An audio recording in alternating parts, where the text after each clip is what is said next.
আজকে হলো 14ই ফেব্রুয়ারি, বিশ্ব ভালোবাসা দিবস। মনে থাকে না? ফেসবুক খুললে বোঝা যায়, দেখি অনেকে পোস্ট দিচ্ছে। তা আমার কাছে 365 দিন, আমার সালে হাপু, আমার আম্মা, আমাদের কাছে 365 দিনই ভালোবাসায় ভরপুর। তবু হঠাৎ করে আজকে মনে হলো বিশ্ব ভালোবাসা দিবস, সবার এত পোস্ট, এত আনন্দ দেখে মনে হলো আমিও একটু এক্সেপশনালভাবে আজকে একটু এটা উদযাপন করি, আমার প্রিয় মানুষকে সারপ্রাইজ দিই আজকের বিশ্ব ভালোবাসা দিবস উপলক্ষে। তাই যে ভাবনা সেই কাজ। এখন যাচ্ছে জয়পুরহাট আম্মার কাছে, আম্মাকে জানায়নি। রাজশাহী পুঠিয়া আছি, এখন বের হলাম জয়পুরহাট 5 বিবি। এখান থেকে আমার বাড়িটা প্রায় 150 কিলো হবে। আর হুট করে গিয়ে পেছন থেকে আম্মাকে বলবো আম্মা, তখন আম্মা চুমকে উঠবে, এই আমি। তখন এটা হলো আমার সারপ্রাইজ, বিশ্ব ভালোবাসা দিবসের মজা রাখবে। এই হলো ব্যাপার। এখন রওনা দিলাম, হয়তো যেতে যেতে বিকেল হয়ে যাবে, যদি ট্রেনের সিট পাইনি। যদিও গিয়ে যদি ট্রেন পাই দাঁড়িয়ে থেকে যেতে হবে, আর না হলে বাই রোডে কাটা যেতে হবে। রোজার মাস তো আমার খুবই ব্যস্ততা কাটবে। শীতও গেল, খেজুর গুড়ের বিজনেস ছিল। রোজার মাসে আমাদের মোটামুটি গুড় যাবে, খেজুর গুড়, আখের গুড়, এছাড়া খেজুর যাবে।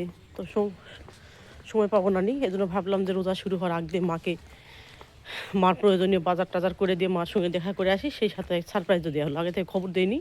আজকে যাচ্ছি, হুট করে গিয়ে উপস্থিত, আম্মা চুমকে উঠবে। এটাই হবে আমার আজকে 14 ফেব্রুয়ারি সারপ্রাইজ দিয়ে। ঠিক আছে, এখন যাচ্ছি নন্দনপুর থেকে বিড়ালদো মাজার। আজকে জয়পুরহাট যাব, তো আমাদের নন্দনপুর থেকে বিড়ালদো মাজারে গিয়ে বাস ধরতে হয়। এখান থেকে টানা আবার যেতে হবে নাটোরে বাসে থেকে নেমে ট্রেন ধরবো, অথবা ট্রেন যদি না পাই তাহলে সেই ক্ষেত্রে কাটা সিএনজিতে যাব। তখন বাসে উঠলাম, বাসে যাচ্ছি। আজকে ভাবলাম যে নির্বাচন তো শেষ হলো, আজকে 3 দিন চলছে, রাস্তাপথ ফাঁকা, বেশ আরামেই যাচ্ছি। সামনে আবার কি হবে, ঝটকে ঝামেলা, আবার কি মারামারি শুরু হবে না কি হবে, আগে ভাগে গিয়ে একটু মাকে দেখে আসি। 14 ফেব্রুয়ারি ভালোবাসা দিবসে মায়ের কাছেই যাই। এই হলো আজকের জার্নি, মজার জার্নি, মাকে বলিনি। তো আসলাম নাটোরে, এই যে নামলাম। এখন রিক্সা ভাড়া করে এখান থেকে স্টেশন যেতে হবে। এটা হলো আমাদের স্টেশন, বাইপাস স্টেশনে এসে এখান থেকে এখন ট্রেন আছে কিনা খোঁজ নেব, যেহেতু অনলাইনে ট্রেনের টিকিট পাই নাই। এখানে খুব ভিড় হয় নাটোরে, এই জায়গাটা, রেলগেটটা। তো যাই হোক, এখান থেকে এখন স্টেশনে গিয়ে যদি ট্রেন পাই তবে তো ট্রেনে যাওয়া, না হলে অনেক জার্নি করতে হবে, কাটা আত্রাই হয়ে, নওগাঁ হয়ে আমাকে যেতে হবে, বদলগাছি হয়। তো এখন লাইনে পড়ে গেলাম, প্রচুর জ্যাম। তবে একজন বললো যে ট্রেন নাকি আছে নীলসাগর। তো হ্যাঁ, টিকিট কাটলাম, সিট পেলাম না, তবুও টিকিট কাটলাম। নাটোর থেকে জয়পুরহাট দাঁড়িয়ে যেতে হবে। তো খোঁজ নিলাম, কিছুক্ষণের মধ্যে ট্রেন ঢুকবে। এখন এসে প্ল্যাটফর্মে এলাম, এটা আমাদের নাটোর প্ল্যাটফর্ম, অনেক সুন্দর করেছে। আগে আরও অবস্থা খারাপ ছিল, পরে অনেক কাজ হয়েছে প্ল্যাটফর্মটা। আমার খুব প্রিয় পছন্দের জায়গা এই নাটোর। এই নাটোরে এসে আমার পায়ের তলার মাটি একটু শক্ত হয়েছে বলা যায়। প্রথম যখন নাটোরে এসেছিলাম, মাত্র 1.5 কেজি চাল মায়ের বিক্রি করে গাড়ি ভাড়া দিয়ে কর্মের খোঁজে এসেছিলাম এই নাটোর। তো যাই হোক, ট্রেন আসতেছে, ট্রেনের মাথা বের হয়েছে। এখন ভাবতেছি যে সিট তো নাই, তাহলে কোন বগিতে উঠি, ভিড় কেমন হবে। তো ওনাকে বলছে যে যাওয়ার সময় এত ভিড় হবে না, কারণ এখন ঢাকা ফেরার পথে ভিড় বেশি। ঢাকা থেকে যেহেতু আসতেছে গাড়িটা, ভিড় অত নাই। তো আসলেও খুব বেশি ভিড় ছিল না, তবে মোটামুটি ছিল। তো ভাবলাম যে একদম ট্রেনটা বগি মনে হয় ছোটো, আজকে ট্রেনে পেছনে অনেক বগি কম ছিল। তো লাস্টের বগিতেই উঠবো ভাবছি, কারণ লাস্টের বগিতে উঠলে একটা সুবিধা হয় কি, এই হকাররা শেষ পর্যন্ত এসে একদম লাস্টের বগি তারা আসে না, আবার ওইদিকে যায়। ট্রেনের মধ্যে প্রচুর হকার, সারাক্ষণ যেহেতু দাঁড়িয়ে থাকা, এপাশ ওপাশ সরতে হয়, এটা খুব বিরক্তি। পেছন থেকে দেখতেছি পেছন একদম ফেলে ট্রেন যাচ্ছে, চলতেছে ট্রেন। এখানে একটা সিট পেয়েছিলাম, বাট সিটটাতে আমি বসি নাই, কারণ একটা বয়স্ক আন্টি দাঁড়াইছিল, তাকে বসাই দিয়েছি। আর ট্রেনটা এখন আউটডোরে দাঁড়ায় আছে, জঙ্গলের মধ্যে, জানি না কতক্ষণে ছাড়বে। খুব গরম লাগছে, ফ্যান ছাড়া হলো ট্রেনের ভিতরে। আসলে এখানে ক্রসিং হবে, এজন্য 1 ঘন্টার প্রায় হয়ে গেল ট্রেনটা দাঁড়িয়ে আছে। তো পরে যে ট্রেন যাচ্ছে, যাক ক্রসিং করলো ট্রেন, কিছুক্ষণের মধ্যে ছেড়ে দিবে।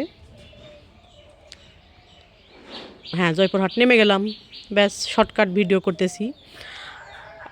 আসলে আমি তো কখনো ভিডিও এভাবে করি না, ট্রেনের মধ্যে থাকা অবস্থায় একটু শর্ট ভিডিও নিয়েছি, ভাবলাম একটু শর্ট ভিডিও করি, স্মৃতি রাখি। এটা হলো আমাদের জয়পুরহাট বাস স্ট্যান্ড, এখান থেকে সিএনজিতে যাব।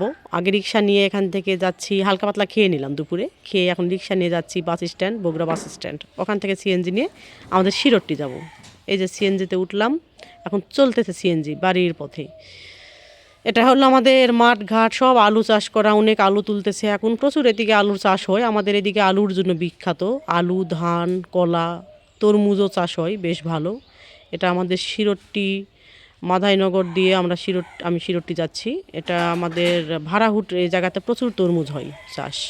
এটা আমার বাবার কবর আছে, গুরুস্থান। এটা হলো আমাদের শিরোট্টি প্রাইমারি স্কুল। নেমে গেছি সিএনজি থেকে, এখন হাঁটতেছি, মার কাছে যাব। মাকে তো খবর দেইনি আগে থেকেই, তো এখন মা আবার বাড়িতে আছে কি না, আমার মা টুকটুক করে লাঠি নিয়ে আমার মায়ের বয়সী মানুষদের সঙ্গে তাদের বাড়িতে গিয়ে গল্প করে সময় কাটাই, ভালো লাগে।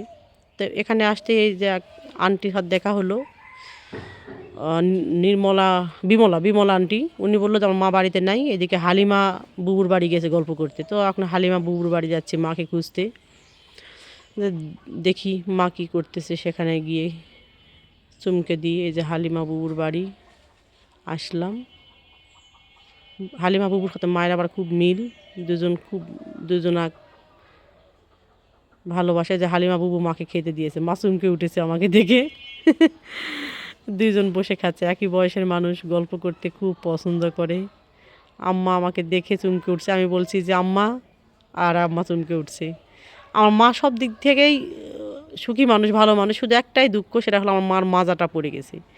এখন এটা অনেক চিকিৎসাপাতি করা, আসলে ডাক্তার বলেছে যে এভাবে হবে না আর। এই তো এই সাজনা ফুল, এটা আমাদের গলি বাজার থেকে, এই সামনেই ছোট্ট আমার বাবুই পাখির বাসা। মুজিব শতবর্ষে আমার মাকে আমাদের দুঃসময়ে গিফট করা।